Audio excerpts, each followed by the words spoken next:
Welcome.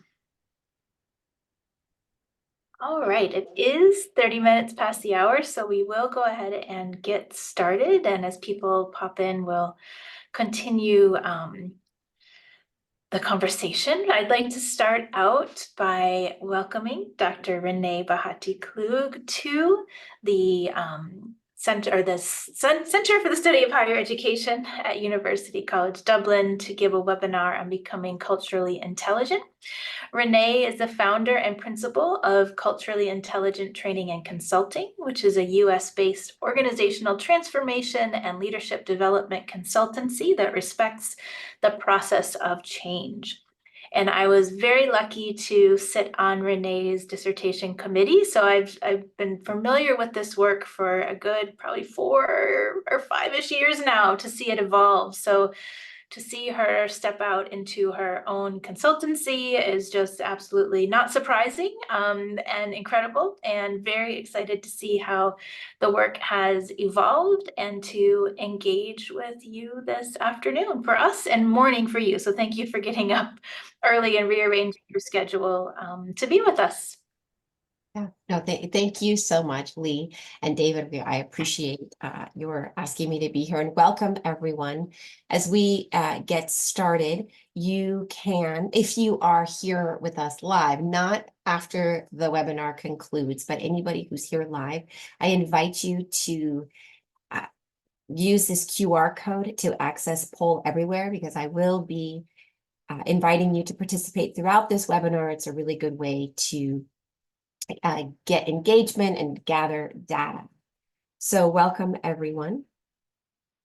So like Lee said, I do run a consultancy, Culturally Intelligent Training and Consulting, and we, gosh, it feels like every year there's something new that we are able to offer. And right now we really focus on leadership empowerment. We take a look at our most recent offering is conflict resolution, because we have found internationally that lots and lots of people don't like to address conflict. So we help them through that, because not addressing something is actually addressing it. Today in the Culturally Intelligent session, here are your learning objectives, really trying to build leadership capacity and curiosity through understanding this culturally intelligent model. It's one that we developed and validated internally. There are lots of different approaches to cultural intelligence, and we do draw upon some of those models, but this one is unique to us and our company. We would love to guide you in learning how to communicate better, to increase self-awareness and empathy, which are counterparts of each other, and to move beyond good intentions toward compassionate action, and also to identify areas in which we can integrate inclusive excellence. So you don't have to do this now, but you are more than welcome to download and save a guide, and my colleagues will share that in the chat, but you can also scan this QR code, and the guide it'll take you to a Google site. Please download and save it first and then engage with it so you can save your work. And as you follow along in this webinar, you'll see the prompts that will be the corresponding page numbers. Again, you don't need it during the webinar if you're here with me now, but if you're watching this after the fact, you can absolutely pause and do some of the prompts. So I'd love to invite you to participate in our first Poll Everywhere poll. It'll give you time to scan this QR code, or you can access it via the other 2 areas. Or methods, I should say. Thanks, Lee. All right. So here's the first question.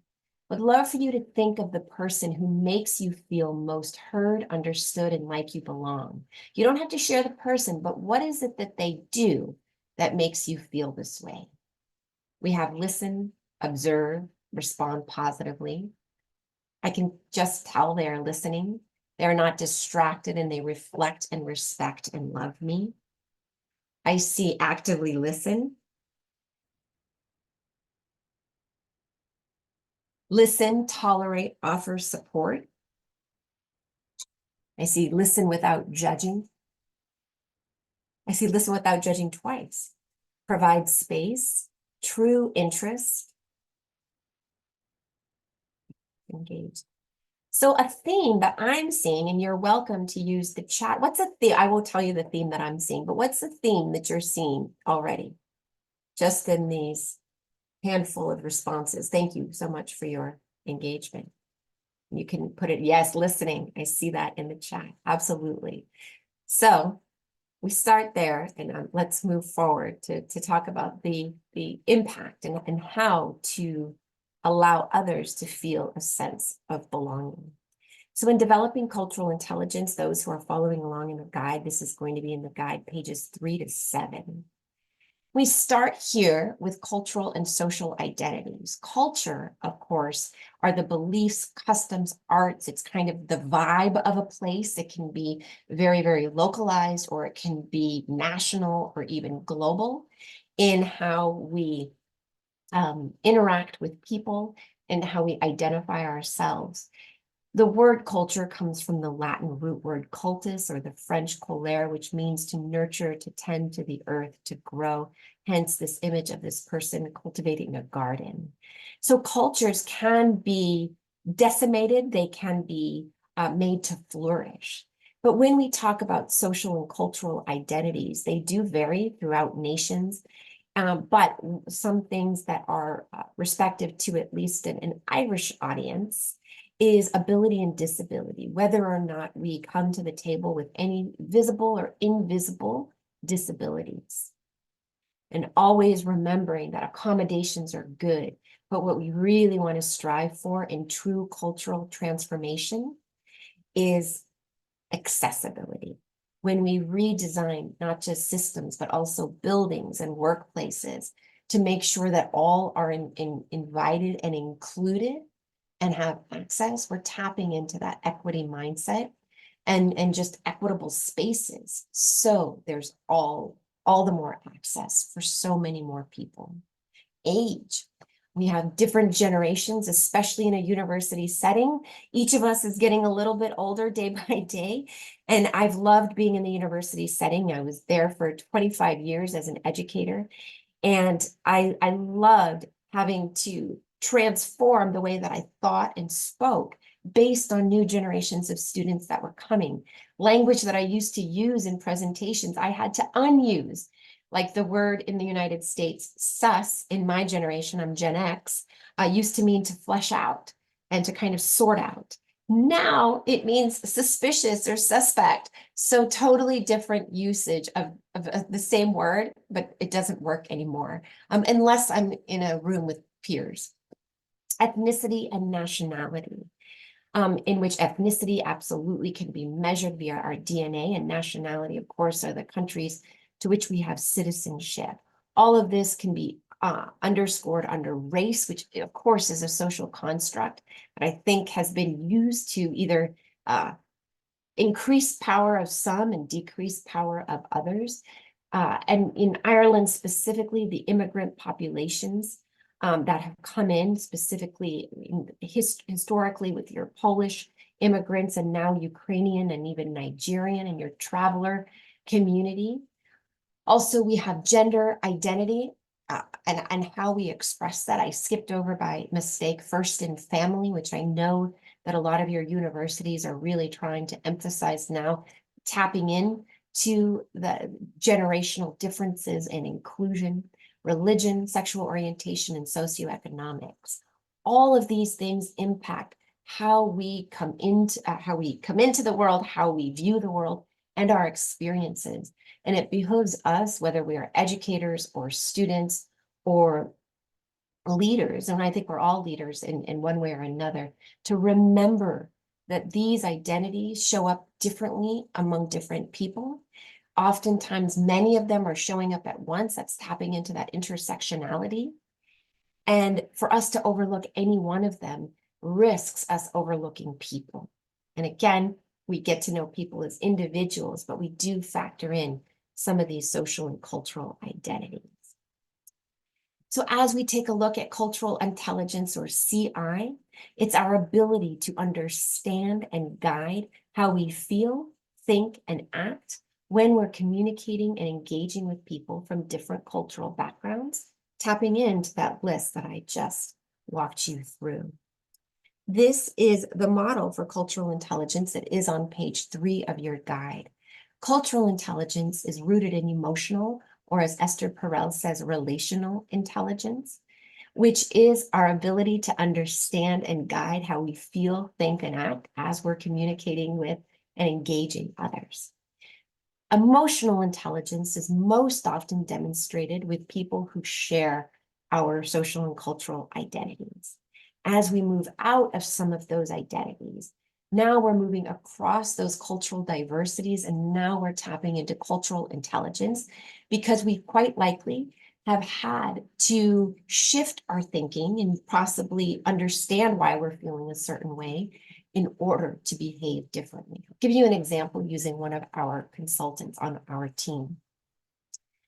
My colleague Earl, I met them about 10 years ago. And when we met, there were a lot of things that we shared. We shared very similar career paths, different ways of thinking. So oftentimes when Earl and I engaged with each other, it was via emotional intelligence. You know, we were vibing in the same way, and there wasn't a whole lot of shifting we necessarily had to do when we had meetings. Then as I got to know Earl better and I understood them better, I realized, all right, there's a lot of shifting I need to do here as we have deeper conversations. Earl is from Jamaica. Earl is about 10, 11 years younger than me. So there were some generational differences. But one thing that was unique, especially 10 years ago about Earl, was that they identified as being gender nonconforming or non-binary. And this was the first person which I had had this kind of relationship with. And I was an English professor for almost 20 years. And I looked at pronoun alignment in the papers that I graded. And I even graded down, not a whole lot, but some. And it was a value I had with grammar that was important to me. So when Earl introduced themselves as being gender nonconforming and using they, them pronouns, I was feeling very uncomfortable. And this was the first step of me engaging cultural intelligence, looking at all the way to the left, cultural openness, which is tapping into how we feel. Sometimes we feel uncomfortable or confused or bothered even by something we learn about somebody or a group of people.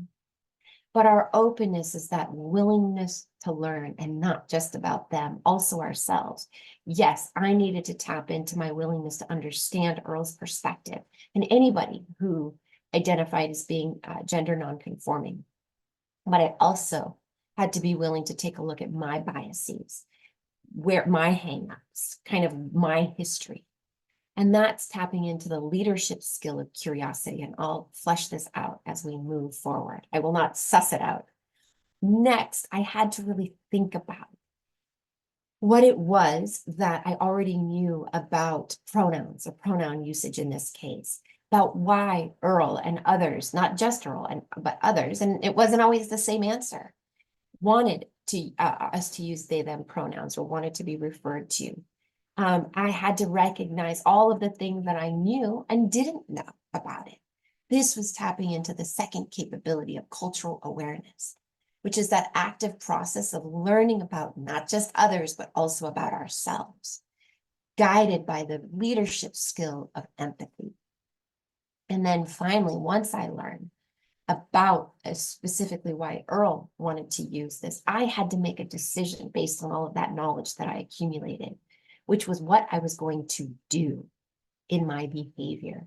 And I decided that people were more important to me than the laws of English grammar. And so I have decided to use they, them pronouns, whether or not Earl is in the room. And that is my tapping into cultural responsiveness of how we act, which is our demonstration of inclusive action based on what we've learned. And that is our demonstration of the leadership skill of compassion. Most of us, and well-meaning, we jump straight into action. What are we going to do? I'm a leader, I need to do. And we forget the two most important steps of actual inclusion and belonging, which is learning.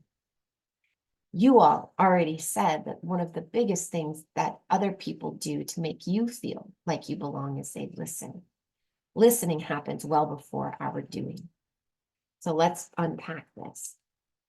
I know that we have a lot of different acronyms. I know that for you, you use EDI, or equity, diversity, inclusion. And I'm not going to unpack those definitions, but on guide page 3, you will see how I define diversity, equity, inclusion, and belonging using research. And so you can take a look at that on guide page 4. But even though the last model on the last slide on page 3 was kind of linear, I want to remind everybody, and this graphic is on page 4, that cultural intelligence really is cyclical, and I believe it's lifelong, where as we tap into curiosity, it increases our openness or our willingness. And then as we begin to engage empathy or that learning, we develop our awareness. As we develop our awareness, we want to move into compassion. What can we do with that which we know? And that increases our sense of responsiveness. I believe as we demonstrate more cultural responsiveness, we witness people feeling a greater sense of belonging. And that gets us thinking, well, what more can I do? And this beautiful cycle then continues. And that's what and then EDI, I believe, are not intentions, but they're outcomes. They are measurable. And inclusion is what we do to create environments in which people feel seen, heard, and belonging is how they feel when we create those inclusive environments. People ask me all the time, what's the difference between those two? And that's how I understand them. I want to invite you at any point to ask in the Q&A or our chat if you would like, and we can also take time at the end. So in looking at how curiosity guides cultural openness, if you have access to the chat, as I read this definition by Fernandez Arroz et al., I would invite you to share in the chat the words that kind of stick out to you in this definition of curiosity. A penchant for seeking new experiences, knowledge, and feedback, and an openness to change. Yeah, I see openness, seeking, change.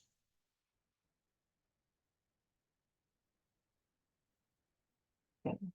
Thank you. Yes, the first fruits of leadership development is curiosity. And the data is emerging in dialogue. Yes, the data is emerging. You have in the guide, I believe on the very first page, a link to this article from the Harvard Business Review about the business case for curiosity. I do not like making a business case for EDI. I don't like kind of couching this in how a company can make money. I don't feel like that's an appropriate way to go about human-centered work. However, the business case here is talking about team development and really, really enacting the first step of bringing humanity back to the workplace or the classroom. And what this article really brings out is that when we tap into curiosity, there are fewer decision-making errors. And what this says a lot is that people and leaders, let's say people in leadership, especially those who might be CEOs or directors, or whatever we might title them, sometimes they might be afraid to ask questions because it might belie that they don't have knowledge in that particular thing, and maybe they don't want to lose face or be perceived as not knowing or be perceived as being incompetent. But what the data says is that when we lead with curiosity, it does allow us to show that vulnerability, which really underscores our humility. And leading with humility, especially cultural humility, actually increases trust. And so then when we ask better questions, though, we tend to make fewer decision-making errors. Why? Because we are culling from a lot of different people, hopefully. Hopefully we have some diversity within the room, and we can tap into their knowledge. And therefore, it increases innovation and even creativity, because now we don't just have a one-size-fits-all way of thinking and doing and being, but we have a diversity of thoughts coming to. We have reduced group conflict. Why? Because we're asking better questions. So often our company gets called in to mitigate conflict because people have escalated straight to HR, human resources, without necessarily asking somebody what they meant by it. Now, I understand in some cases it is appropriate to elevate and escalate, but in a lot of cases, especially in which we might have felt slighted by somebody via a comment or a missed email or something, how much better might we be able to increase the group dynamics if we asked better questions before assuming or assigning blame? And then ultimately, it takes time, but we have better communication and team performance. So yes, when we have a diversity of bodies coming in, a diversity of thoughts, personalities, ages, all of those things that we started with on that cultural identity slide, it does take a little bit extra time to get to know everybody, but all the more reason for engaging curiosity. So as we engage curiosity, next poll, and Emma, welcome. I see that you're here. There is a QR code at the top here, but also on guide page 2, you can scan the QR code if you have that to access the guide, and I can also share the link. But these are 10 traits of curious people. Let me make sure that it's activated. Sometimes my poll everywhere doesn't always activate in the way that I would like it to.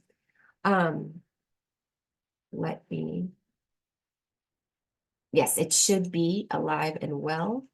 Let me make sure. Yep. So which of these 10 traits of curious people do you most often demonstrate in leadership? Is it unlearning fixed mindsets? Admitting I don't know? Noticing biases? Saying yes to taking risks? Staying fully present? Hearing and telling stories? Listening without judgment? Asking good questions? Remaining resilient? Or detecting inequities? Let me grab this link.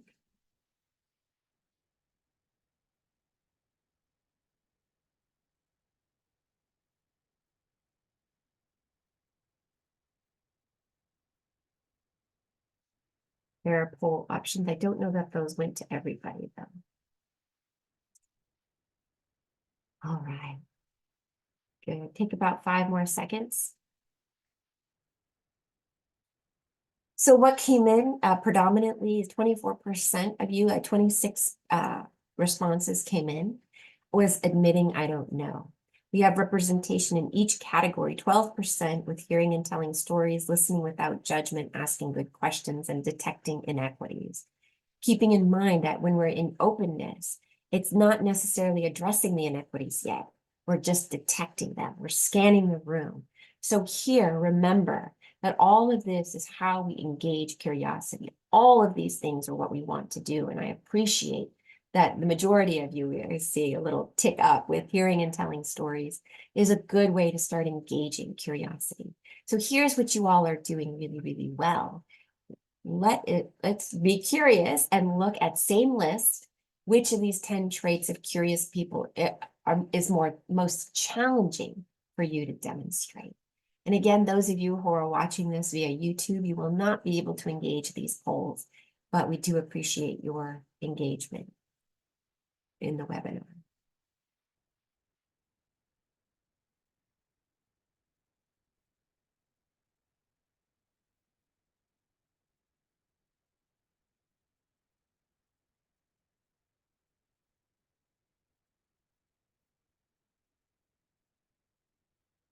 Okay, good. We have about 17 responses this time, 24% tied for noticing biases and staying fully present. And then asking good questions just crept up, as did detecting inequities. And this is good. This is why you all are here. This is a webinar that's meant to help us do a lot of these things, or at least get it started. And a good part of noticing biases is just being curious. How am I feeling in this case? A lot of times when we feel uncomfortable, not always, but often, it's because there's something that is there that is challenging our worldview, challenging the way that we've done things. And sometimes it can uncover a bias that we've had. Like, I didn't realize the reason I'm feeling uncomfortable is because I've always thought it should be this way, and this person is coming at it in a different way. How might I think this through so I can learn more and then change? So curiosity is where we start.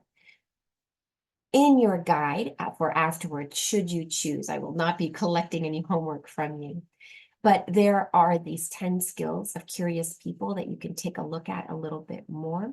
You can check the skills on the left to say which ones that you demonstrate. Then on the right, you can write which ones, how you demonstrate them, with whom, and even with the ones you didn't check. Maybe challenge yourself to say, how might I do this tomorrow, next week, next month, and consistently within the near and far future. But as we're engaging openness via curiosity, the question that I want all of us, and this particularly before we invite people to meetings, before we start developing projects, is asking ourselves, who's our audience? And from this audience that we're seeking to serve, what communities should be providing feedback, perspectives, and insight? Several years back, I was moved into a leadership role in which I was working with an audience that I hadn't worked with in decades. And I loved the work, but I wasn't, it had been some time. My boss wanted me to get some projects up and running within a couple of weeks, but I was like, I can't do that. I need to tap into this audience because I'm far removed from being a member of that audience, and I need to understand what they want. And so we surveyed them. It took us about a month or two to get the survey together, to send it out, to analyze the data, to review it.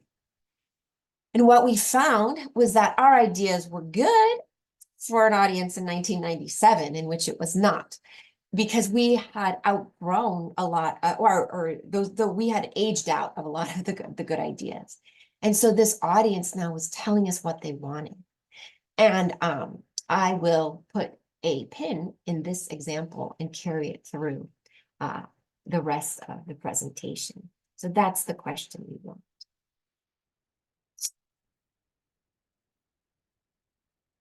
It's true. A question came out, how do you find those who won't naturally be surveyed? It's a great question. And sometimes what we try to do is send people out. We had a lot of events. I can tell you what group it was. It was a group of international students who were coming to the US. And so we had a survey that we did send out to, I think, 13,000 people. And I think we only had about 500 responses, which seems like a lot, but comparatively, it was a small sample size. And so what we did is during events, we would try to have people in the room who were listening to what students were interested in. And we had a lot of student workers who we tried to tap into. So if it wasn't the actual survey, it was also kind of like, impromptu pop-up focus groups or one-on-one conversations. And we tried to draw from all of that informally to kind of bolster what we had in our formal data collection. And so I hope that I understood and answered that question. So thank you for asking me. So next, moving on to empathy, and as it guides cultural awareness. Here, I'm tapping into a definition by Teresa Wiseman from an article she wrote in 1996 for her colleagues who were nurses, really trying to tap into better bedside manner to make sure that doctors were addressing and nurses were addressing needs and not just assumptions, what we all should be doing, but don't always do. Yes, it's true. I see it. I'm going to pause her in the chat. In secondary schools, I always hunt down those who refuse to attend. It is true. I think that's a good thing to do. And I love that. And it takes time. This work takes time, but it usually yields better outcomes. So with empathy, Wiseman points out 4 different skills. The first is our ability to see the world that others do. That doesn't mean to change our minds and agree with them. That means to see them. It might be understanding why somebody has a different political perspective than you do. Again, you won't necessarily change your vote, but you're just understanding why they're coming at this topic, which you might both feel equally invested in, but in totally different ways. Second, to understand their feelings. Now, this is not necessarily feeling their feelings. There are two parts to empathy. One is affective empathy, or that is actually feeling somebody's emotions. Not all of us are wired for that. And it's not always healthy for our boundaries. Sometimes when we are too mired in feeling, it prevents us often from moving into action, or we really can get caught up in those biases. Like, oh, this person is, they're feeling all of these ways, and it's hard for us to feel or to remain objective. So we can really tap into that cognitive empathy, was just acknowledging that person is sad without necessarily having to tear up when they tell their story. It's not bad to tear up, but it's also not bad to not tear up. It's okay to stay in just that cognitive understanding. Third is to remain non-judgmental, which is, just because they are responding in a different way that you are, doesn't mean that they're wrong or you're right, or vice versa. And finally, can we communicate an understanding of their viewpoint or needs? That is not to say that we share our own story. That's to say that they have shared something with us. And I'll tell a second story to complement, it doesn't complement the other one, it's different. It was actually the job when I was called into leadership. What had happened is they had kind of created a role, and there was a lot of privilege there that I had. And I stepped into this pretty amazing role based on a lot of the skill sets that I brought. I found out very shortly after starting the job that it was more or less a bait and switch. They got me to sign on saying that I could do X, Y, Z, but they wanted me to do very different things that were very outside my realm of interest at that point in my career. So I had an opportunity to speak with the president of the company at the time. And I sat down with him and I told him what was going on and the story. And he said, okay, well, this is, if I understand you, this is what's happening. And this is how you feel about it. And it was totally accurate. And imagine how I felt. I felt so seen. I felt so heard. And I also felt confident that if this person was going to advocate for me, that they were going to have the accurate story. Because that's a really good thing, as we're helping people, especially people across languages. We have so many people who speak so many different languages. Sometimes I've gone into helping somebody and I realized because I've misunderstood them, I'm helping them on something they actually didn't need help on. So this can also help with second, third, or multiple language barriers that we might have in our understanding in what other people might need. So I'll come back to that example of the president in a moment. So here's an empathy quiz that I invite you all, and this one's a little different. It's connected, so you're going to have to forward the arrow at the top. So looking at these 4 skills that Wiseman points out, 1, strongly disagree, to 5, strongly agree. How well are you able to see the world as others do? So listen to their perspective, basically. And I hope.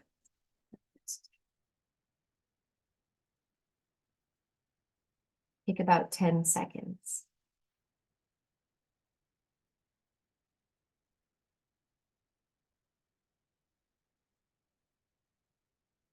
Go ahead and wrap up.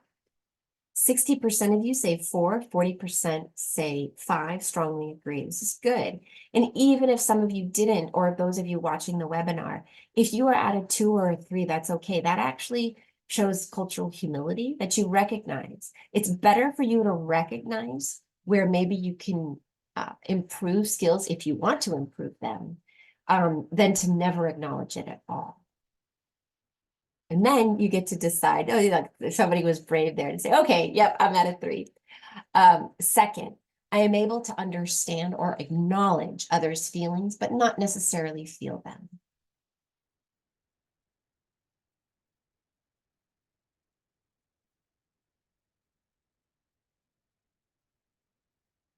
Also keeping in mind while you're, not everybody knows how they're feeling about things. So a big part of empathy is sitting with somebody so that they can come to that understanding of how it is that they are processing whatever they're processing. And not everybody processes through feelings. My dad is from India, which doesn't necessarily say anything about his feeling or thinking centers. But he was an engineer his whole life. And a couple of weeks ago, he was sharing something that was troubling to him. And I said, how does that make you feel, Dad? And he just kind of looked at me with the blank stare. And he's been in the United States for over 50 years. And then he just looked at me and I was like, oh, I gotta rephrase this question. I said, Dad, what do you think about that? And he's like, oh, and he told me exactly what he thought. And that's just how people are wired. It's okay. And as you go, so 50% said 3 and the other 50% said 4. So again, a lot of times this might be for a number of reasons. Next, I am able to remain non-judgmental of others. I am laughing just because this one so often elicits a lot of responses that are in 1 or even 2. No judgment, no judgment. The honesty is important though.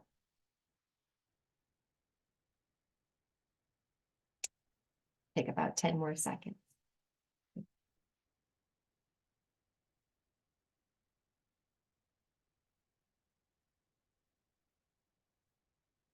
All right. So 50% of you said 3, 33% 2, and 17% 4. Again, admission is sometimes, if you want to change, the best way to start changing. Like, oh, dang, I can be pretty judgmental.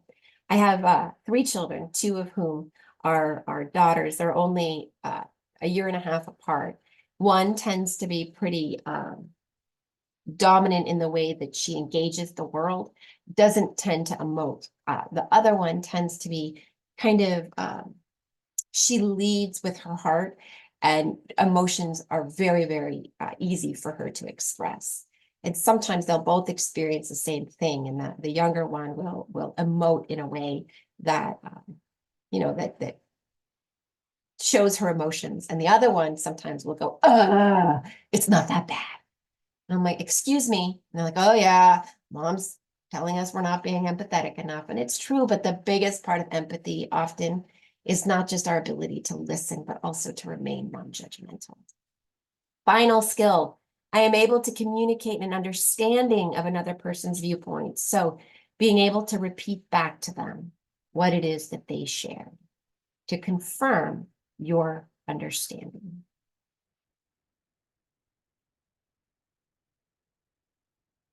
Okay. Go ahead and take 5 more seconds. 67, and I can't see how many voted on this one. Sometimes Poll Everywhere doesn't give me all the data. 67% said 4, 17% tied at 3 and 5. So these are the skills, and of course these are in the guide, but I'll get there in a moment. Brené Brown, who is a social scientist, says this about empathy. The first step in real empathy is understanding that the lens that I use, the lens through which I see the world, is soldered to my head. I can't take it off and pick up your lens. All I can do is listen and hear you tell the story as you experienced it through your lens and believe it as truth, even though it bumps up against how I see the world. This so often happens with people who don't share our identities, maybe racially, maybe with physical abilities or disability, maybe with generation. How much judgment sometimes, oh, you're from this generation, you must, and then enter judgment. Accusation, judgmental accusation. It can be pretty sinister. So I appreciate this. I'd like to think I can do this well, but then am I presuming too much? I don't know. Other people, I think, could be the better judge of whether or not you're empathetic. So ask others. That could be homework I give everybody. All right. And what does the data say? So in 2021, in the United States specifically, and this is global, I think, what happened in COVID, but this data is very much centered in the United States, and I just want to say that. But 4% of the US workforce left their jobs during COVID, and a lot of it, it was people feeling not heard, not understood. Of the people who left, the majority were women, and of those women, the majority were Black mothers. So Catalyst.org, which is an organization, nonprofit that seeks to empower women in leadership, it's a really beautiful resource, surveyed 889 employees across gender identities.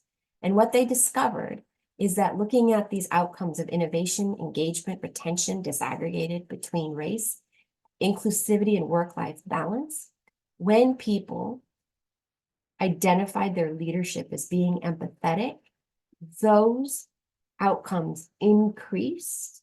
You could see that data on the left, and on the right, when people felt like their leadership was less empathetic, that was the innovation was at 13% versus 61. Engagement 32 versus 76, and so on and so forth. So sometimes such a giant gap in these outcomes that so many institutions, universities, organizations, what have you want. But empathetic leadership is key. And you said during the first poll that I gave you on how you feel most seen, heard, and like you belong is when people listen. And listening is the core skill of empathy. Empathy is listening. So taking a look at guide page 6, if and when you have time, you can look at those 4 skills and look at how you demonstrate each and how you would like to enhance or increase each. So ultimately, if the question we're asking in openness is who's not at the table, who might we invite from our community, then for awareness and empathy is who is here and how are we listening and learning from them? And are they providing feedback, perspectives, and insights? So taking a look at that project that I needed to do when I first got hired for that international role, we surveyed. But how many times do people survey and never look at the data and implement it into their processes? That happens all the time. People get really mad and they end up leaving the companies. And so we needed to take what we learned. And what I learned from there is that I did not have the skill set to implement some of these things. And so we hired from within the community of international students, people who could do this. And we began to cull from the community all of this data throughout with people from the community leading that project design. So I may have been overseeing it, but they were truly doing it. Finally, compassion is guiding cultural responsiveness. Really quickly, I'm going to pause to look at the chat. Being in a different culture full-time, when I thought I knew, so this is somebody coming into Ireland from a different cultural context, has really brought these issues to focus for me and challenged how well I thought I did well. Yeah, it's true. Yes, it really does.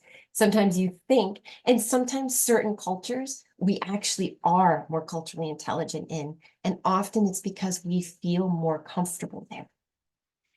So that's why this work is all the more important. And starting with that feeling is going, whoa, are there things here that I'm missing because I'm not sitting with my discomfort and really fleshing that out?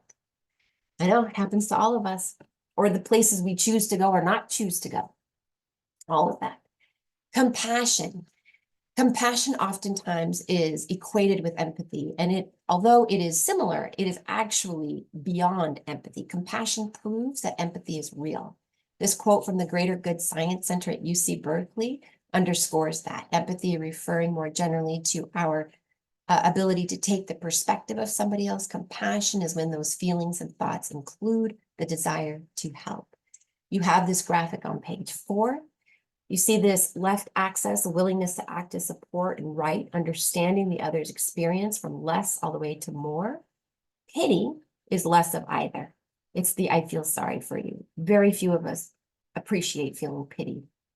Sympathy is the next step. It's a little bit more as I feel for you. I may not take time to understand, but I grieve with you, and I'm sorry that this happened. Empathy now is increasing that understanding and willingness to support by acknowledging someone's perspective. You've sat with them. You have listened to them. Compassion, though, is having taken what you've learned through empathy and doing something within your purview, within your boundaries to help. All right? That president I sat down with did nothing. And as you all know, I am no longer with, this was several jobs ago, but I'm no longer with that organization. People will leave if the full scope of this work is not, or people might leave. I understand that leaving a job is a privilege. Not everybody can do it. And sometimes people stay stuck in jobs. But ultimately, compassion and curiosity, and this is an article that I also include on page 2 of your guide, increases employee loyalty and trust. And I added empathy in there since I have control of my PowerPoint. Someone shares, I found real problems in American universities moving beyond sympathy regarding disabilities. Yes, so often we tap into microaggressions when it comes to where people really have this pity mindset toward people with disabilities. And it really, really stifles innovation, because now instead of just really tapping into the humanity and the ability within people with disabilities, especially neurodiversity, when people are just sitting there and in pity or dismissal mode, it really, really curtails our ability to innovate. And to my point originally, to create accessible and not just accommodating spaces. Good. And I also want to remind you that boundaries are an act of compassion. A lot of times when people are engaging this work, sometimes they're like, so you're just asking me to say yes to everything? No, I am actually not. I am asking you to be mindful about what you say yes to and what you say no to. Sometimes a good rule of thumb for me, and I'll say this, I'll tap into my academic experience. I told you I was an English professor, and so I taught composition and writing for many, many, many years. And for a while, I had a strict late work policy because I felt like, well, I needed things to be kind of strict because I needed them to learn the process of writing, and I didn't want to overwhelm myself. And then I was like, well, let's experiment and maybe have more of a loosey-goosey late work. And then I realized, oh my gosh, this is just crumbling on me because it is missing the point. The students are missing the point of the writing process of terrible, maybe okay outlines and terrible first drafts to better second, third drafts. And also I couldn't get grades in on time. So then I had to come to a happy medium where I gave them maybe a 2 or 3 day extension, not weeks and weeks. And so this allowed me to keep up the parameters that underscored what I was really trying to teach them. And it also preserved my mental and emotional capacity. But also in places in which people are not listening, people are not doing, they're not embodying any of these skills. I love tapping into Nina Simone's quote, you've got to learn to leave the table when love is no longer being served. And this, we talk about quiet quitting all the time, that even if you can't leave because of finances or just life, sometimes you do disengage. And I actually think that's a healthy boundary. Yes, so there's a link that's been put into the guide once more. Yes, especially neurodiversity, echoing what I said. I appreciate that. So on guide page 7, really asking you to think about a time when somebody else exhibited compassion toward you. So they understood whatever your perspective was, and they did something about it, unlike the president in my story. All right, and how did their actions impact you? And then, same page, how might you tap into compassion? Maybe you already know about a colleague or student's needs, and yet you haven't done something about it. I'd like to challenge you to encourage you, to empower you to do something about it within your capability and within your boundaries. And if you don't, how might you pay more attention to the communities that you're already serving, to be more curious, to ask more questions through empathy, to listen better so you can do better and increase that sense of inclusion and, of course, belonging. So then, cultural responsiveness, tapping into compassion, is really asking, what actions have we demonstrated? This, arguably, you can measure all 3 of these capabilities. It's hard to sometimes measure knowledge, but, because it can be changing and it's different in different cultural contexts, but we can measure what we did and how that impacted our communities. And so what actions have we demonstrated to ensure that the community contributions have been heard and implemented? So going back to that international example, once we hired those students and we had them implement some of the technology that they did, we released it. And I will tell you, I can't say so for sure because we didn't have like a control audience and we didn't roll out those initial ideas that we had. But I will say, just in light of what we had been doing for decades, the impact of the materials that our students put out that were based on what the community wanted and were implemented by the students themselves, the impact was large. And even after having left that role, all of those things are still in place, with student workers continuing to kind of fuel the beautiful fire. So that's an example of how it might look, of course, in academia. So that's the cultural intelligence model. But I would be remiss if I did not remind everybody that all of this has to be underscored by demonstrating cultural intelligence, or CI, with psychological safety. I'll go over this quickly, but you do have this in your guide on pages 8 and 9. Amy Edmondson says that psychological safety is a belief. People always look at that. So some people might feel a sense of psychological safety and others may not, in the same institution or the same office space. Personal experience, past experiences, how we show up, different types of ways our cultural identities may not be welcomed, right? Others might. And so we might all approach the same setting with totally different experiences. So it's the belief that one will not be punished or humiliated for speaking up with ideas, questions, concerns, or mistakes, and that the team is safe for interpersonal risk-taking. Really going back, can you all demonstrate curiosity? Can you demonstrate empathy safely? Or will you be punished for any of it? And here are 7 skills that emerge. I'm going to go to the final 2 polls, or with a penultimate. So looking at these traits, which I'll read, which trait of psychological safety do you experience most often at your organization? So this could be university-wide, or it can be, maybe this should be university-wide so we can get a better sense. If you make a mistake, it's not held against you. People are able to bring up problems and tough issues. People generally accept others for being different. It's safe to take a risk. It isn't difficult to ask others for help. No one would deliberately act in a way that undermines your efforts. And when working with others, your unique skills and talents are valued and utilized.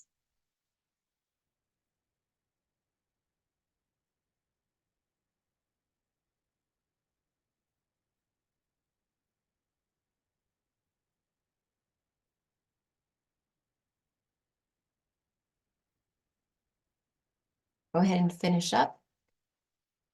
So 80% of you said people generally accept others for being different, and 20% it isn't difficult to ask others for help. And those numbers changed a bit as I was speaking. Next poll, opposite, same list. Which trait of psychological safety do you see as the biggest challenge at your organization? Same list.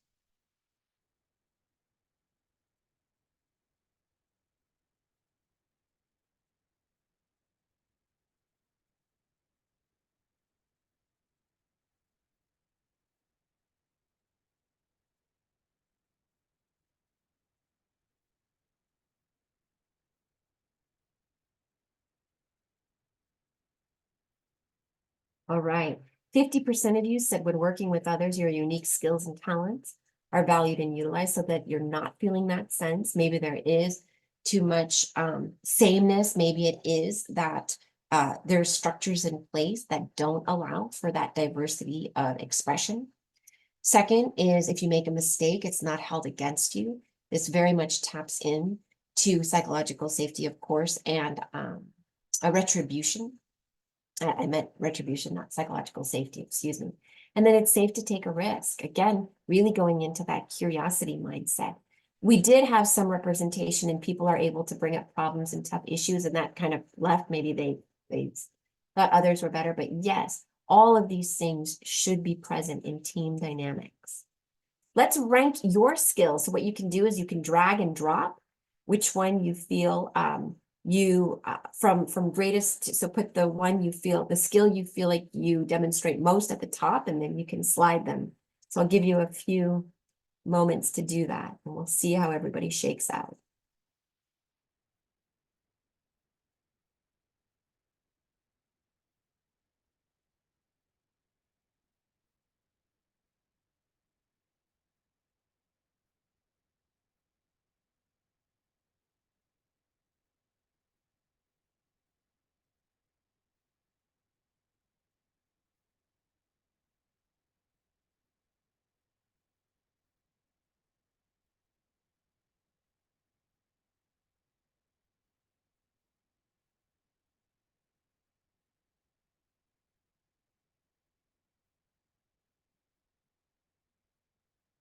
And then don't forget to submit your responses.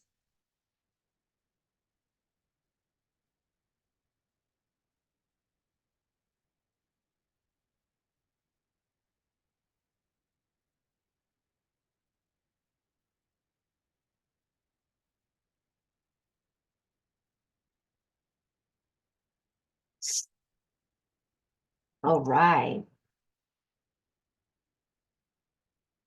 Take about 10 more seconds. What's coming up is number one, others can come to me for help.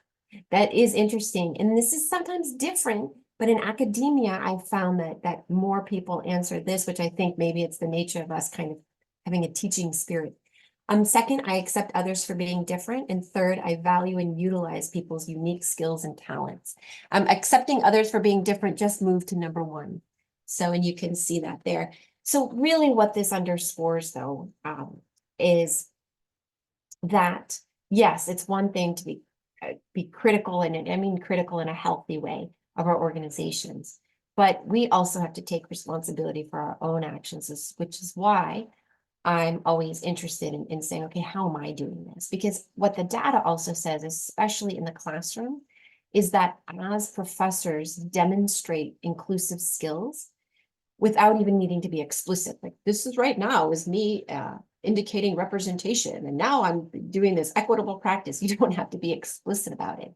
By the nature of just doing it and demonstrating cultural intelligence, the students do absorb it and they begin to demonstrate it themselves in their own contexts. So it really does work. So it's good to pay attention. So your post work, I invite you to take a look at not just creating psychologically safe teams, but also there's a project design checklist that kind of incorporates everything that we've talked about. I also want to invite you, whether or not you are here with us live or later, to take a CI assessment that we developed internally that kind of measures your levels of openness, awareness, and responsiveness. So you can take it online on your phone or a computer, and then it'll generate a report, and that will be emailed to you. And the link for you, the special link for you is on guide page 1. It's specific to you. So final poll. What was your biggest takeaway from today's session?